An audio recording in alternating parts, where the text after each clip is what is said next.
Most people think that making cheese at home is tricky, but you can actually create a decent variety with just milk and a few basic ingredients that you probably already have. So in this video, I'm going to show you how to make 5 easy beginner cheeses with no special equipment and nothing expensive. Ta-da! For this first cheese, we are starting with the simplest one of them all. Heat 1 gallon of milk to 120 degrees or above, which I'll explain in a minute.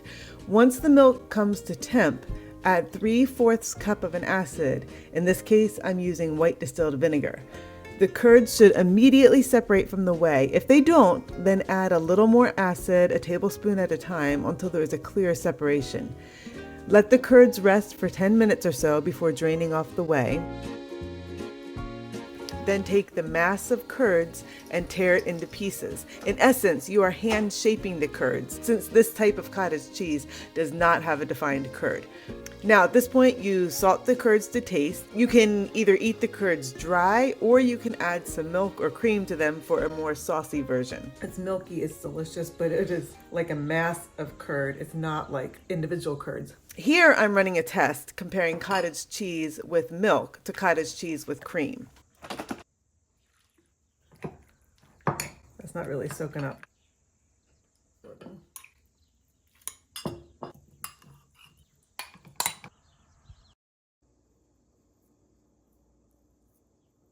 Kind of matte. They're not curds.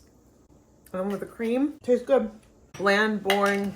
And it is a really good cottage cheese, especially if you add plenty of cream. I served this to my friends and they loved it, and I used the cottage cheese in a baked ziti and it was fabulous. When I first learned about this method, one of my first questions was, but which acid do I use? So I tried a bunch. I tested bottled lemon juice, I tested apple cider vinegar, I tested white distilled vinegar, and I tested citric acid. Lemon juice and apple cider vinegar both gave the finished product an unpleasant flavor. The cider vinegar was especially gross. I wonder if the lemon cottage cheese could have been used maybe in a cheesecake or something where lemon flavors would be more acceptable, but I don't know. I didn't even try it. I fed both of those versions to the chickens. The citric acid version was fine, but it took a lot longer to acidify and I had to keep adding citric acid. It was kind of neither here nor there. By far, the most efficient was the white distilled vinegar. Now, besides the different acid variations, another thing to consider is what temperature you want to raise the milk to. I read recipes where it goes to 120 degrees. I read recipes where it goes to 180 degrees. I figured out that I prefer the 120 degree because this yields a cottage cheese that is a little more soft, a little more tender. The one that goes to 180 degrees is a little tougher, a little bit more rubbery. It's been cooked more. So to summarize the second method, the benefits are it's fast, it can be made with any kind of milk, and it's super cheap. Now the downsides to this method are that the cottage cheese is a higher temp, and so you've killed off a bunch of the good bacteria. There are no defined curds. It gives you a lower yield. It's a pound or often less. The curds are squeaky and dry and rubbery, and they take about 24 hours to soften. And these are thirsty curds, so you have to keep feeding them a lot of cream or a lot of milk, and they just keep sucking it back up. And then, over the course of 24 hours or so, it turns kind of gelatinous. I've added cream and salt to this. You can see how it's just a gummy. It's like like a paste. So I don't like that at all. Which could be nice. That could be what you want. In fact, the result is more similar to ricotta. So for this reason, I consider this version kind of a shortcut cottage cheese, and I've taken to calling it cotta cotta, as in cottage cheese. And ricotta, it's cotta cotta. So some people love it. It kind of works. Not really cottage cheese. You might like it. While that shortcut cottage cheese, what I call cotta cotta, is about as simple as cheese making gets. That same basic process can lead to a very different cheese depending on temperature and timing. So next, I am using the same idea to make a cheese with a completely different texture. Soft, sliceable, and incredibly versatile. So I'm going to show you my step-by-step method for making the best paneer, a few fun ways to spice it up, and my favorite way to serve it. This recipe is incredibly simple, so even if you're brand new at this, you are going to nail it. Put about 1 liter or a quart of milk of any kind into a heavy bottom saucepan. Now here's where most recipes go off track. They tell you to boil the milk, but boiling drives out too much moisture, resulting in a rubbery, tough paneer. Instead, you need slow, steady heat. So heat the milk gently until it's frothy and steamy. Once the milk is heating, it's time to add a few small things that most recipes skip. But these ingredients go a long way to building a tender, flavorful cheese. Add a half teaspoon of salt, a half teaspoon of sugar, and a teaspoon of ghee. The salt helps the curds hold the right amount of moisture. The sugar balances the acidity that's coming later, and the ghee adds richness and a silky mouthfeel. Now, if you're new to cheese making, I have a workshop that teaches how to make 5 kinds of cheese in a single morning. It's fun, packed with information, and it demystifies the whole process. So check out the link below. This next step is the biggest transformation in the whole process, and the secret is to take it slow. see, with paneer, the milk is curdled with fresh lemon juice, but most home cheesemakers make a common mistake. They simply dump all the acid into the milk at one time, and then they wonder why their paneer turned out tough. So here's the fix. Use 2 acids and add them in stages. So first, after about 10 minutes of stirring the frothy, steaming milk, you add 2 to 4 tablespoons of plain yogurt. Stir it in gently for about a minute or so. And then you add the second acid, which is fresh lemon juice, but just add a tablespoon at a time, stirring between additions until the curds separate cleanly. You do not want to add more acid than is necessary.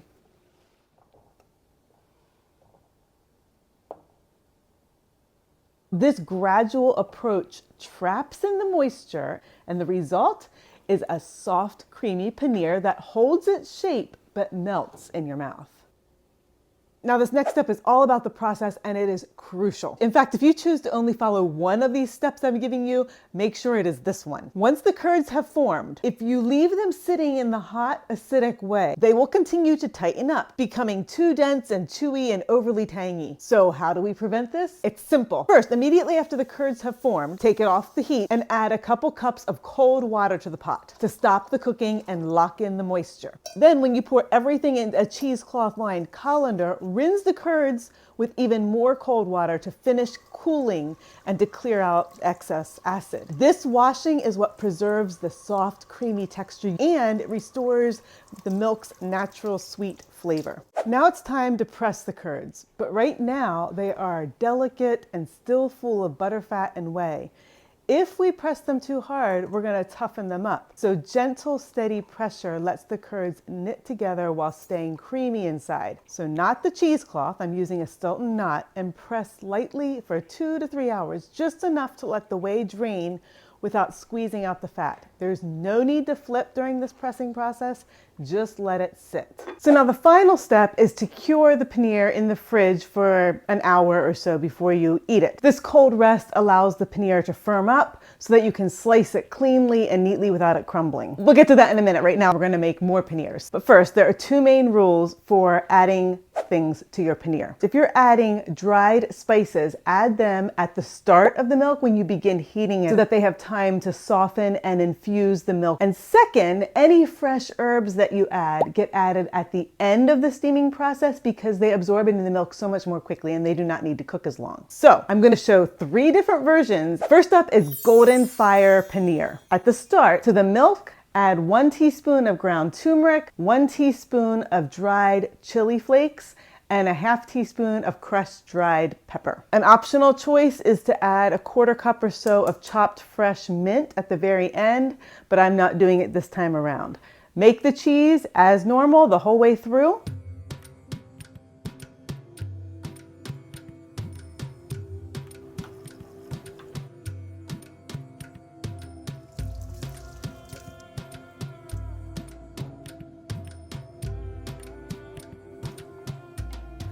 And get it pressing.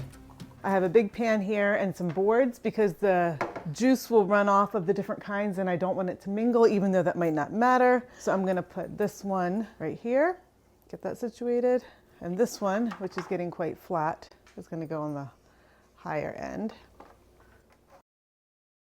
So for the second version, we're making cracked pepper paneer. To the milk, add 1 teaspoon freshly cracked black pepper and a pinch of asafoetida. Asafoetida is made from the resin from giant fennel root. It has an oniony and garlicky flavor. It's very pungent, so you just need a pinch.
So for the third paneer, we're going to do a spiced paneer.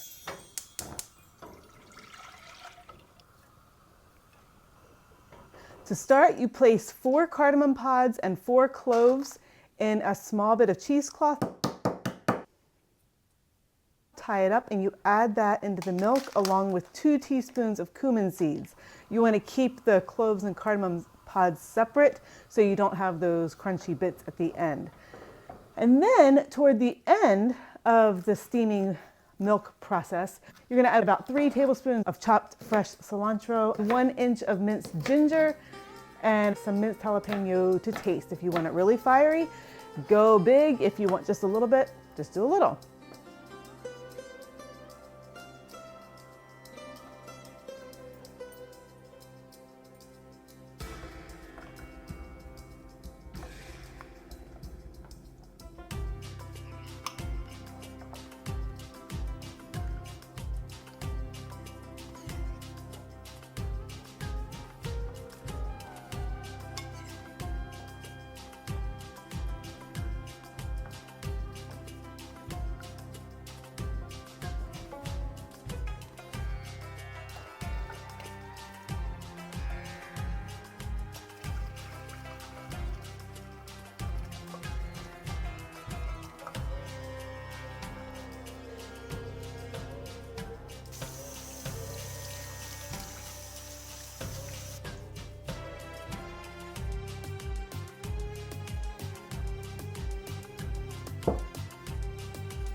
.9 ounces.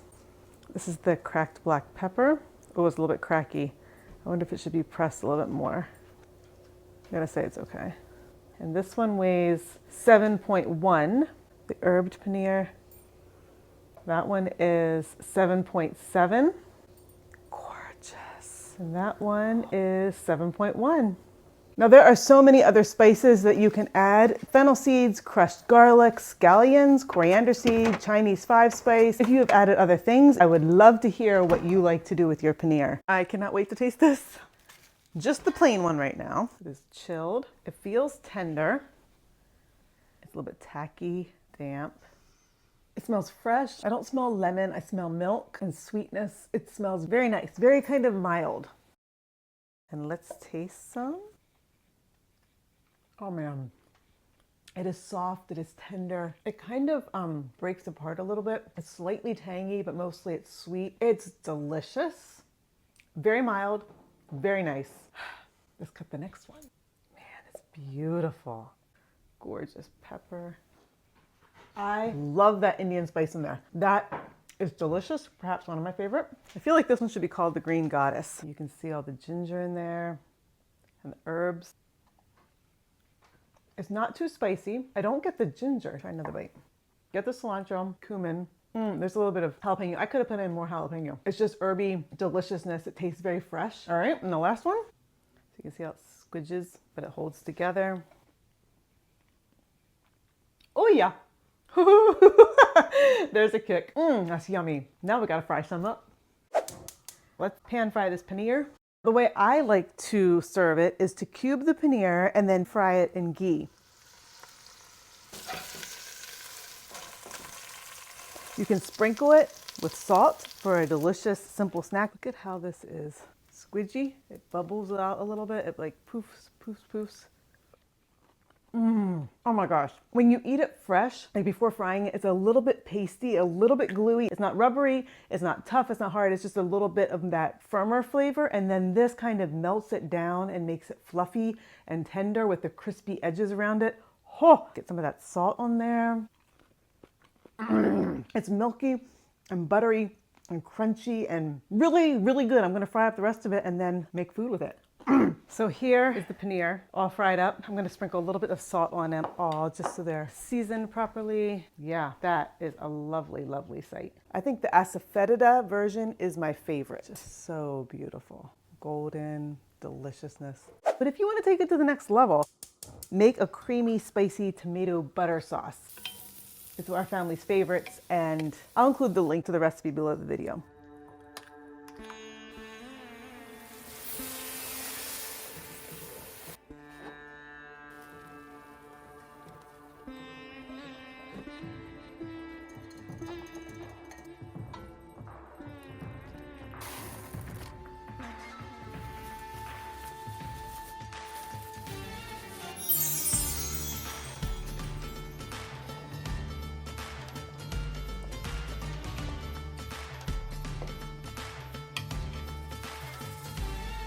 Now, paneer is all about tenderness and moisture, but next up, we're taking those same acid-set curds and pushing them in a totally different direction, toward a cheese that stretches and melts and looks way more impressive than you might think. The first time you make this, it feels like a magic. As a longtime cheesemaker, when I first heard about this method, I was skeptical until I tried it myself. So in this video, I'm going to show you how seriously simple, quick, and accessible fresh mozzarella can be. No fancy equipment and no rennet necessary. Now, I have made a PDF that has the base recipe, as well as notes from all the experiments I've run, their results, tips for success, and what to watch for. It's totally free, so grab the link below. So, how do you make mozzarella with just 2 ingredients? First up, heat 1/2 gallon of milk to 120 degrees Fahrenheit. I am using whole, fresh, unprocessed cow's milk or raw milk. It's from this morning's milking, but you can use pasteurized store-bought milk too. I actually bought some pasteurized milk for the first time in months, maybe years, to see how it worked. I discussed those results in the PDF. Now, there's nothing magic about heating the milk to 120 degrees. Sometimes my temperature shoots up to 130, even 140 degrees, and I haven't noticed any difference in the final cheese. Because fresh mozzarella is notoriously bland, if you want to enhance the flavor, you can add a pinch of lipase powder to the milk at the start. I know I have said before that lipase is of the devil, but it does have its place with underwhelming fresh cheeses. So if you've got some lipase and you're just sitting on it because you learned too late that it's horrible with aged cheeses, I am so sorry. Now's the time to use it. It doesn't really make a huge difference, but it certainly doesn't hurt anything. So now that the milk is to temp, now's the time to coagulate the curd. Normally we use rennet for this, but because this is a quick, fresh cheese, we're gonna short circuit the process and shock the milk with acid to make the proteins clump. To do this, we use white vinegar. Different milks require different levels of acid to coagulate, so you may need to make a couple batches of this cheese before you figure out the exact amount of acid you're going to need for the milk you're using. I'm sure many of you are wondering if you can use other acids. The short answer is yes. Lemon juice, citric acid, other types of vinegar. Acid levels do fluctuate and some of them will impart a distinct flavor. This is why I like to use white vinegar with a 5% acidity. It has no flavor and there's no fluctuations with it. I know what I'm going to get. Once you add the vinegar, stir gently. The separation can take just a couple seconds or it could take up to a minute. There you can see the clear separation right there. If it doesn't ever make a clear separation, do not proceed. The cheese will not form properly. If you need to, just add more vinegar.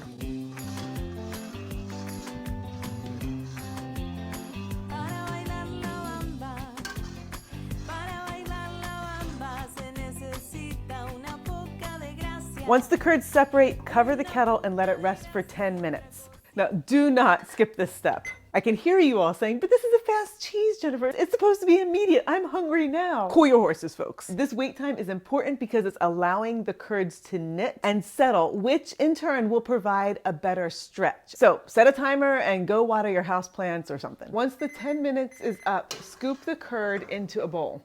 This is the part where you're going to do 3 things simultaneously. First, turn the heat back on under the kettle. You're going to use this liquid to heat up the curds, and you want it to be about 170, 180 degrees Fahrenheit to do that. Maybe even a little bit hotter, but do not boil it. Now, second, if you want to salt the mozzarella, now's when you do it, or now's when you can do it. Add 2 scoops of salt, or about a 1/4 cup, 60 grams-ish, to the whey. Stir it in and it will dissolve. And then when you add it to the curds, when you're doing the stretching process, the salt will absorb.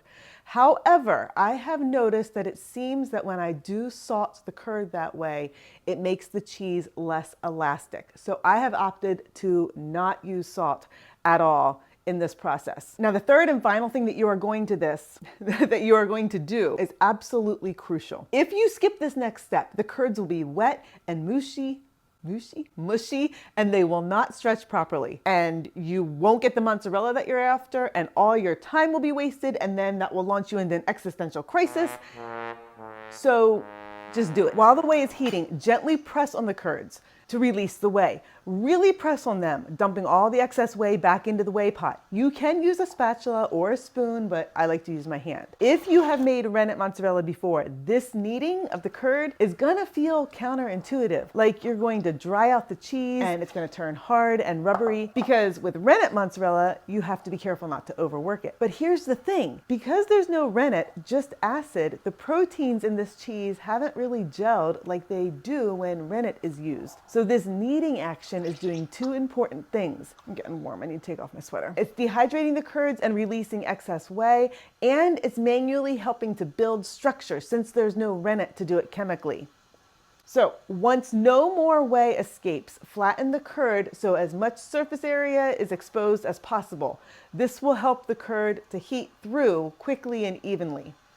There we go, we're at 190. Now you will notice that it looks like there's a lot of curd in here, and I actually did try to make ricotta with it one time. I added milk, some more vinegar, and I then strained it through a cheesecloth, and I did get maybe a 1/2 cup or so, like 5 ounces I think, of very loose ricotta, but it was very acidic and kind of salty because I had salted it. Actually, it tastes a lot like a sour cream. Now, when the whey is hot, you pour it over the mozzarella. It's going to sit for about a minute to absorb the heat and soften. I flip it a couple times just so it's exposed. Make sure it's moving around in there freely. You can also microwave the curds instead of using hot whey, as long as you don't overdo it. Heat them too long and the curds will turn into a gloopy mush. But I said no fancy equipment, so no microwave. Here's a little trick. If the whey is too hot for your hands, chill them in the ice water while you are, maybe, hang on, that's really hot.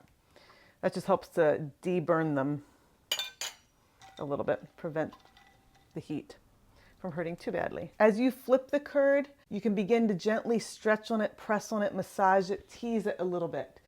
You see at the edges, they're more stretchy.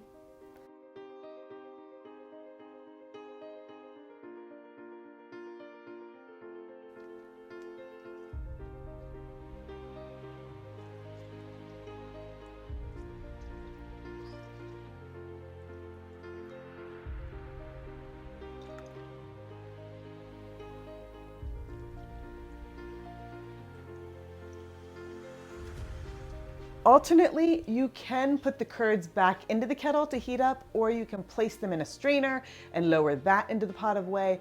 But cleaning cheese out of a strainer is a real pain in the ass, and I found that using a bowl is just easiest. Once the cheese feels pliable, give it a couple of good stretches.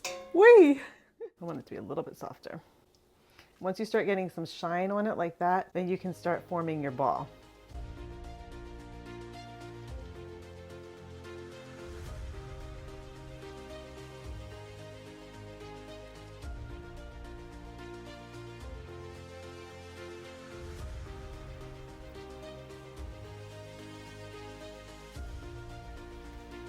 Now, while the mozzarella is chilling, let's address the elephant in the room. The thing you're probably wondering about and the thing that I was most curious about when I first heard about this method. Saying this is mozzarella is a little like an artisan bread baker saying that pancakes are bread. Pancakes are in the bread family, sure, and they are fantastic. I love me some good pancakes. But they are a totally different food than a loaf of sourdough.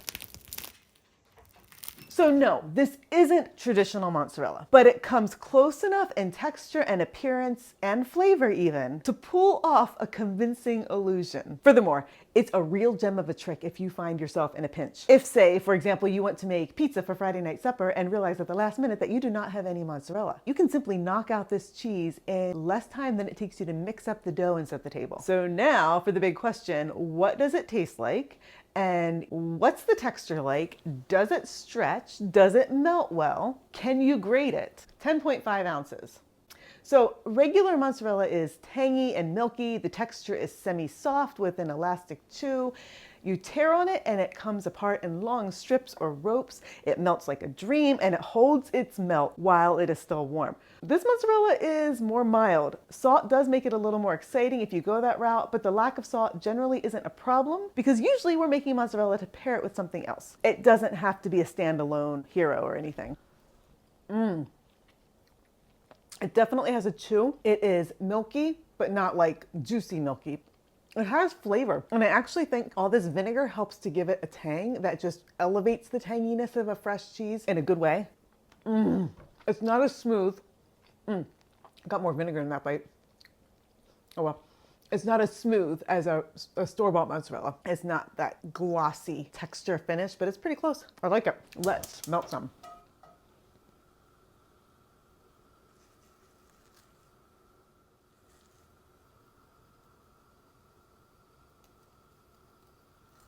Gonna add a little flaky salt to it. Ooh, look at that. So it gets really shiny then. It's really good with the salt. So good. You know what the next test is? Grilled cheese, baby. Lots of cheese, because you know, it's what we're making, grilled cheese. Once it cools, it breaks again, it doesn't stretch. It has to be really hot to stretch. I forgot, I need salt.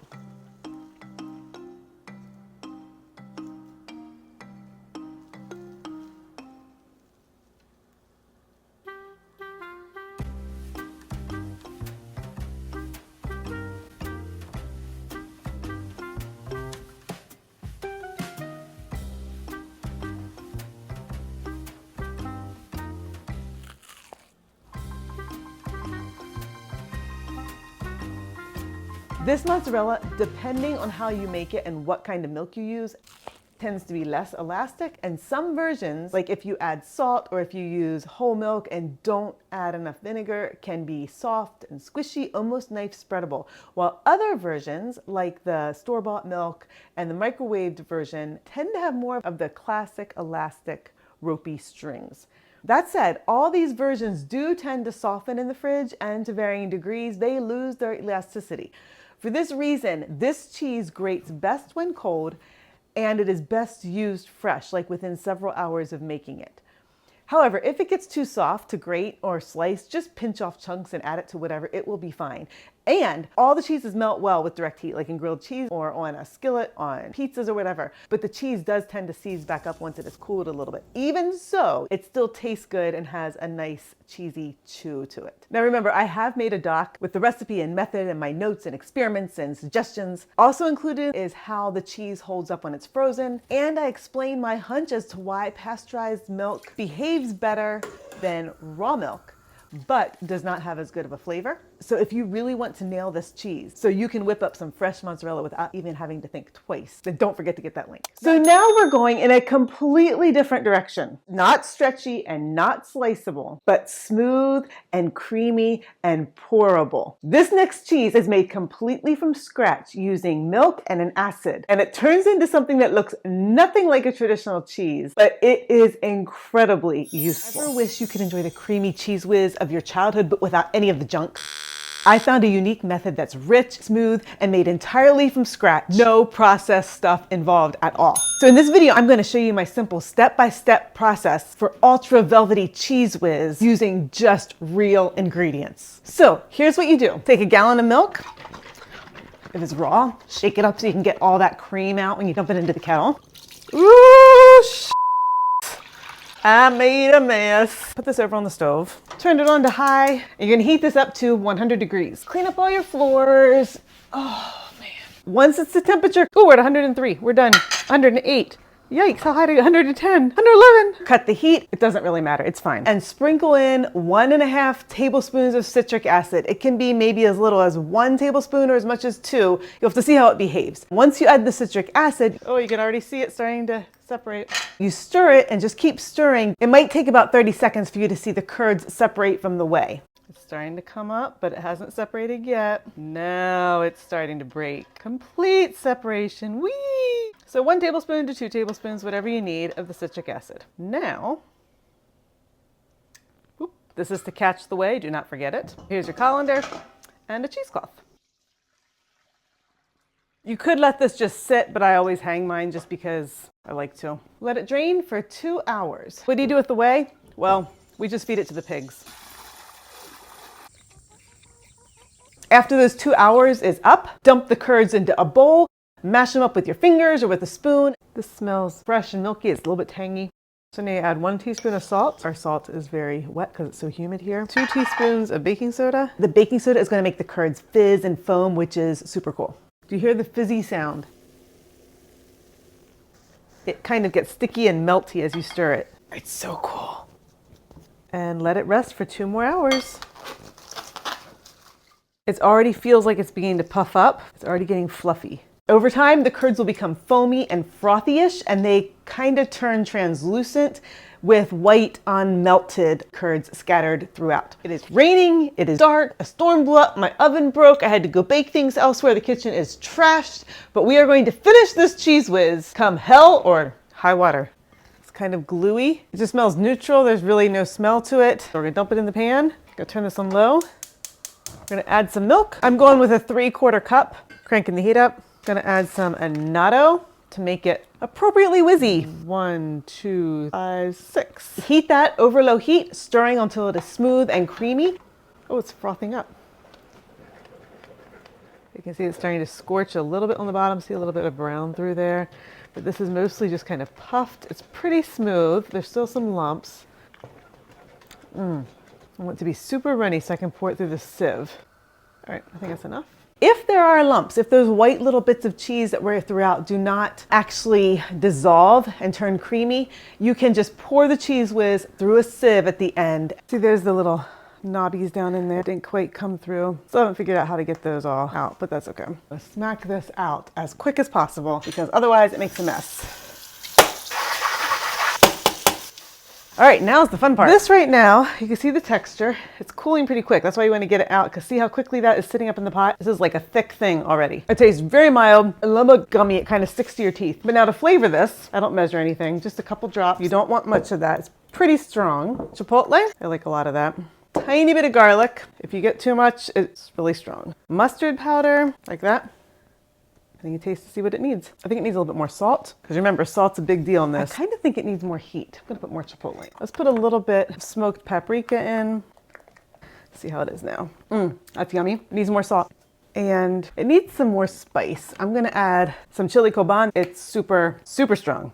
That's gonna give it a good amount of heat. Ooh, that got some heat. I feel like that needs some vinegar. I have some jalapeno peppers. I'm gonna add some of that brine. Very mild tanginess. You could probably put more in, but there you go. This is the sauce. So that's how it's like right now, and it's warm. And now it gets put into a jar. It's already thickening up so much. I wish you could taste it. It's getting better as it cools down. So that's what, 3 cups of whiz for 1 gallon of milk. Woohoo! I can imagine that many of you are wondering what is the difference between Cheez Whiz, nacho sauce, queso. I did a bunch of research. What I learned is that Cheez Whiz is a milk-based creamy sauce that does not have cheese in it. Nacho sauce is made by heating milk or cream and then adding grated yellow cheddar cheese to make a sauce. Queso is similar, but often uses a white melting cheese, such as Monterey Jack, and it often has spices in it like tomatoes and jalapenos to make it taste Southwestern. Let me set something straight. I don't think I really ever ate it growing up, and the closest I got to this type of a cheese was the slices of Velveeta that my mom would put on top of the big bowl of broccoli at supper time. She also raised us on margarine. Oh, the horrors. So anyway, when I was planning this deep dive, I went to the grocery store to buy some so I could taste it for myself. And then I picked up other Whiz adjacent products to make sure I was covering all my bases. So that I can correctly analyze the Cheez Whiz that I am making, I'm going to do some quick tasting. First, real Cheez Whiz. There's like a lot of stuff there. A lot more than what mine has. Oh, they make it look healthy. Isn't that nice? Let's see how it is. I'm kind of nervous. It's thick. Oh, it's smooth, yeah. But it's not like gooey. It's very salty. Something garlicky and oniony. It's savory. Oh yeah. I can see people really liking this. Here's the thing that other people often think of. Cheese in a can. I have never done this. It's gonna explode. Oh, it contains milk. Yay. Press tip firmly and move slowly across the, it's like toothpaste. It's like a little worm. I am so thrilled. That is adorable. Oh, this is different. This tastes a little bit more like the texture of cream cheese. It's less oniony and savory. It's a little more neutral. It's really good. I cannot believe I'm saying this. Okay, this is gooey. It smells like nothing. It's like a sour cream, but more gelatinous. It's boring as heck. It's just kind of like white snot. So this is the queso. Oh, that smells good. Like a taco salad. It's like a sauce. This is boring. The texture is light. It feels a little bit like a mixture between water and cheese. Once I made Whiz, I started having a bunch of questions, and I imagine you do too. Can you skip the wait times? Like, do you have to wait the full 2 hours and wait the other full 2 hours? You may not skip those times. I did that once. I rushed the whole make, kind of moving from step to step without the pauses, and the Whiz was like glue. It was horrible. And I took it somewhere to share it with people, and it was so humiliating. So don't do that. Can you let it sit longer? There's no need to do that for the first step. 2 hours is plenty of time for it to drain. But for the second step, I have let it go longer and there's no ill effect. I imagine you could let it sit out overnight at room temperature and it will be just fine. So what are the textures of this homemade Cheez Whiz? When it is warm, it is spoonable and spreadable. And then when you chill it, it is thicker and a little bit more gelatinous and pasty-ish than Cheez Whiz that you get in a jar. But if you put some in a bowl and microwave it, This is after 22 seconds in the microwave. It's about 30 seconds. it quickly becomes more spoonable and more spreadable. How you control the texture is by determining how much milk you add to it when you heat it in the final step. When it's fridge stable, you want to scoop it or do you want to pour it? That's what you need to think about. Add more milk if you want to pour it. What is the shelf life of this homemade Whiz? Well, you're adding salt to it, which is a preservative. It is cooked. From my experience, it's lasted in the fridge at least 2 weeks. It could probably go a lot longer. If you pour it into the jar hot and put the lid on it and stick it in the back of the fridge, it's kind of going to seal itself, and I think it would probably last even longer. Can you freeze the Whiz? Don't know. Gonna find that out. It thawed out perfectly. See how it tastes.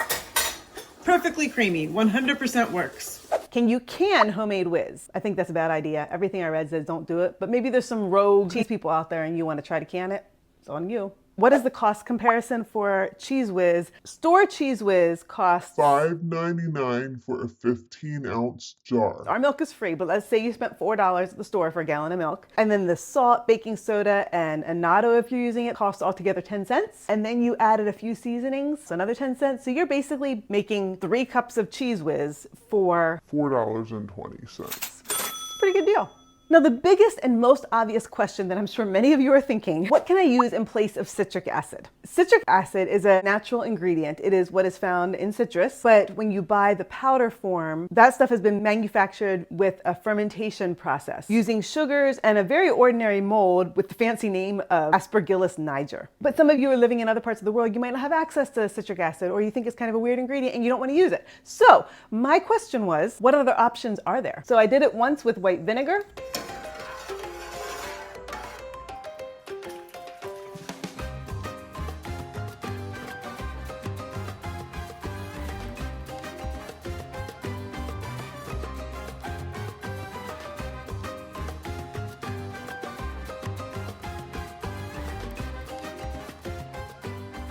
It has separated and coagulated. I am a little bit disturbed.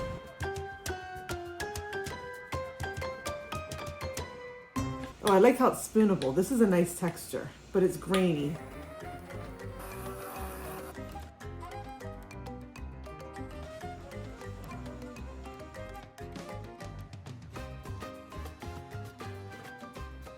What about using it with clabber? Well, clabber was kind of a little doozy of a flop. Not really, but it worked, but it made it really runny. It never really set up.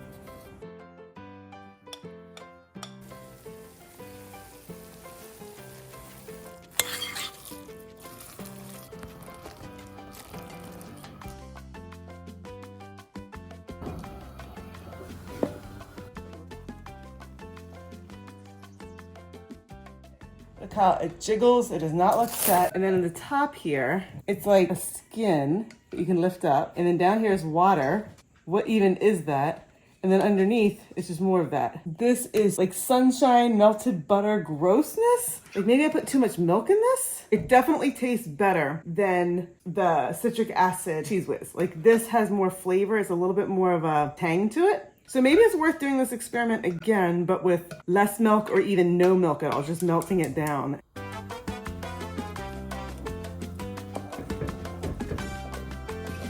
Start to squirt to the bottom.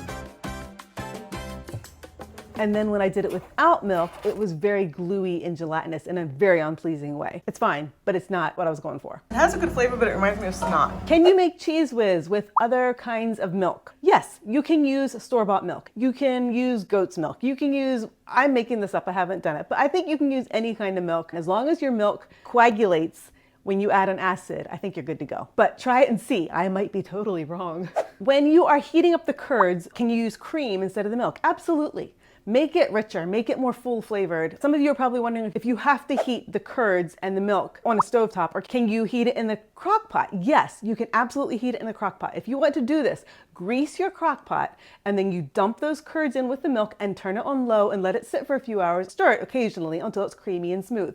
The thing is, in a crock pot, it's only going to be a little bit of stuff at the bottom of your pot, and it tends to get brown around the edges and it tends to form a skin on top, which is fine. You can stir it in, you can do whatever you want. But if you're using a crock pot, it might be smart to do a double or triple batch so you have more of a mass of the cheese to work with. Many of you may be wondering, how do I use up all this Cheez Whiz? Especially if you're like me and did not grow up with Cheez Whiz, but you like the idea of having a cheese product without making cheese. Use it as a snacking option, spread it on your crackers, dip pretzels into it, tortilla chips, apples, olives, canned roasted red peppers. You can dress it up, add chopped tomato to it and fresh jalapeno peppers, chopped onions. Oh, it'd be so good.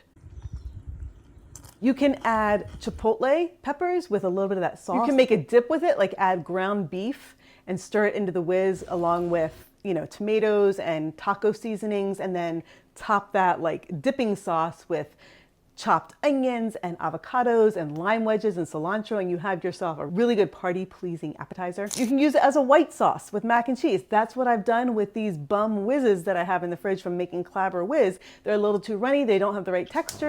I just add them in place of the milk when making a white sauce or in addition to it and making that sauce a little bit more cheesy flavor. You want to cook the flour so you don't have a weird flour taste in your roux. Now I'm going to add the whiz.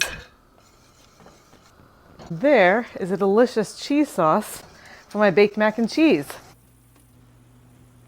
Oh, you can drizzle this whiz on hamburgers, on egg burritos, on hot dogs, baked potatoes, french fries, steamed broccoli, scrambled eggs.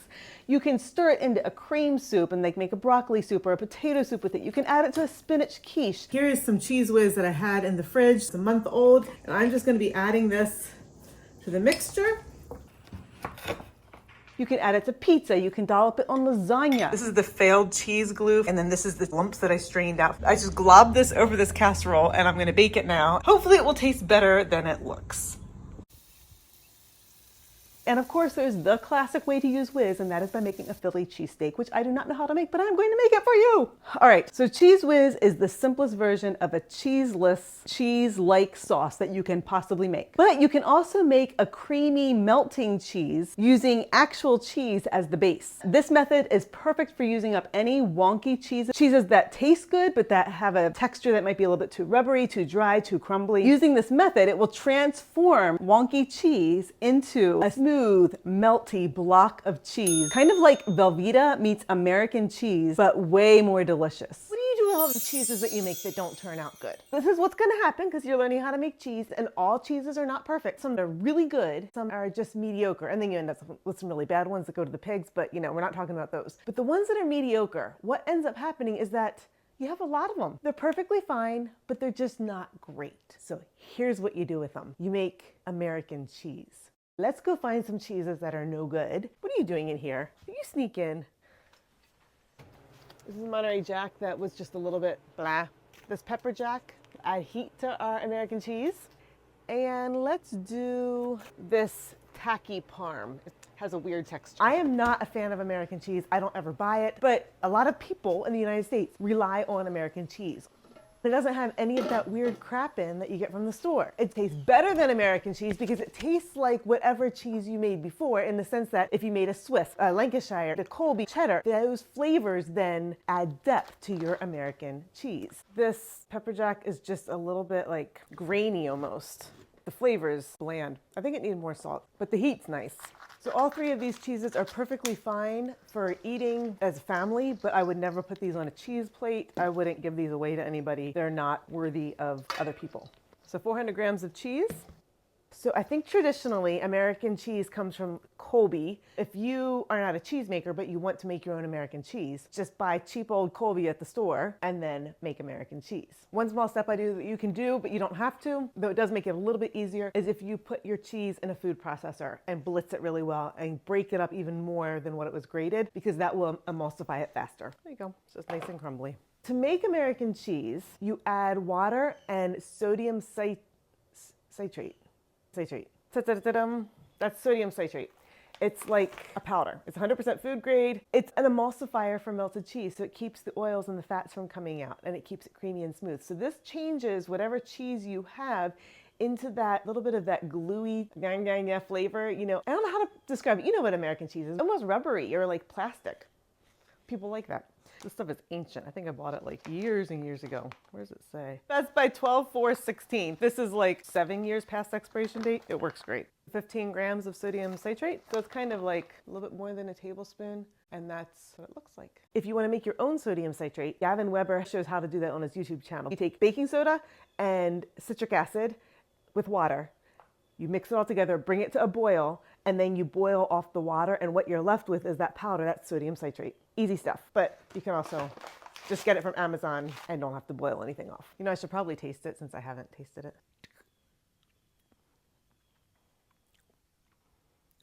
Tastes like baking soda. That's acidic, whatever. Half cup water. Crank on the heat, 15 grams of sodium citrate. Boop, boop, boop. I also think I could use milk instead of water. I should probably test that. It'd probably be better with milk, maybe next time. So I'm going to add the cheese. Now, watch the magic happen. Ooh. Besides me burning myself and splashing myself all over. Turn the heat on to low so I won't burn it. And see, you can see around the edges how it's starting to melt and get really creamy. So you just keep nursing it along a little bit and it will get creamier as it goes. Now at this point I can either add a couple drops of annatto if I want a yellower American cheese, or I can add salt, other spices. It's creamifying, it's still a little lumpy. I think we're just about there. Yeah, look at that. I'm gonna taste it for salt levels. It's pretty salty, but the Monterey Jack wasn't very well salted, and either was the pepper jack. So I'm just putting a little bit more in. Yeah, that's good enough. So before, I've always poured my cheese into like a plastic quart container or pint container, but it's hard to get out. Maybe greasing it would work, but I haven't done that. Today, I'm gonna put this into, no, I'm not. What am I gonna do? Yes, I am. I bet this would work well. Little loaf pans. Let's try this. I'm gonna do an experiment because I'm always testing. I'm gonna do one with parchment paper, the other with plastic wrap. And, you know, if you're going to be all concerned about having no wrinkles and a very smooth block of cheese, this will not be satisfactory for you, but I don't care. Wrinkles are part of life, see? Those are good things. Wrinkles are fine. They're not a problem. If you have silicone molds, those would also work really well. So this is the cheese, it's all runny. Actually, this would all fit in one. What should I do? I'm gonna do parchment because I don't like using plastic. Let's see if this works. Yep, this will all fit in here. See, it's already setting up.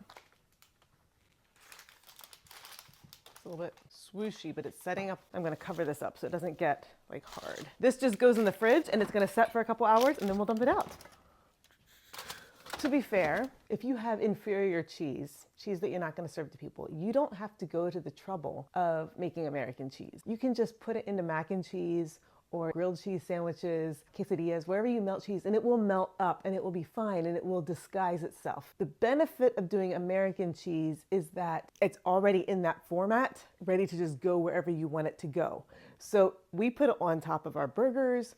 I add it to quiches, I add it to mac and cheese. When it comes right off the stove is when it's perfect to pour on the nachos or throw in a bunch of canned diced green chilies or sun-dried tomatoes or, you know, make some type of artichoke dip, spinach dip, whatever you want. And it can be fancy because you could be making this American cheese out of Gruyere or a really good Parm if you wanted to make a fancy melt. You don't have to make American cheese to use up your mediocre cheeses, but you can.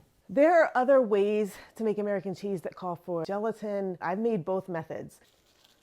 This is the gelatin cheese and this is the Gavin cheese. They're made of the same cheese, but this one is a little yellower. I'm not sure why. So the Gavin cheese, smooth and creamy. It tastes a lot like Velveeta. This is the gelatin one. It's much softer. It doesn't quite have the same form. It's almost more of a cream cheese. It's gritty. It didn't quite melt all the way and emulsified, but the flavor is fine. It's just not as good. Maybe there's other recipes that work great, but the one I was following didn't cut it. This one is better and it's easier, so that's what I'm going with. Time to get the American cheese out and see if it's set up. I'm gonna take off the plastic, peels right off. This is set, it's firm, feels pretty solid. Donk. There we go. Here's a hunk of American cheese. Ta-da! Let's cut a slice. It's just cheese. Look. There's the outside. And then you just tear it. It's like that. So here's the inside.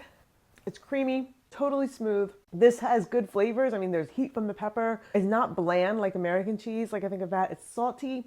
It could even be a little bit saltier. It's just a splendid melting cheese. So should we make a grilled cheese sandwich to see how it turns out? Here's a piece of sourdough, and you always want to put a lot of cheese on if you're going to make a grilled cheese, because that's the whole point of it. Am I right? Yes, of course I'm right. This is my channel. I am as right as I want to be. Mayonnaise, always better than butter on grilled cheese.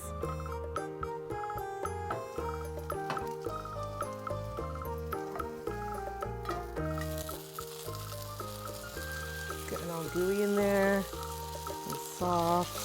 It's hot, getting brown. I think it's good enough.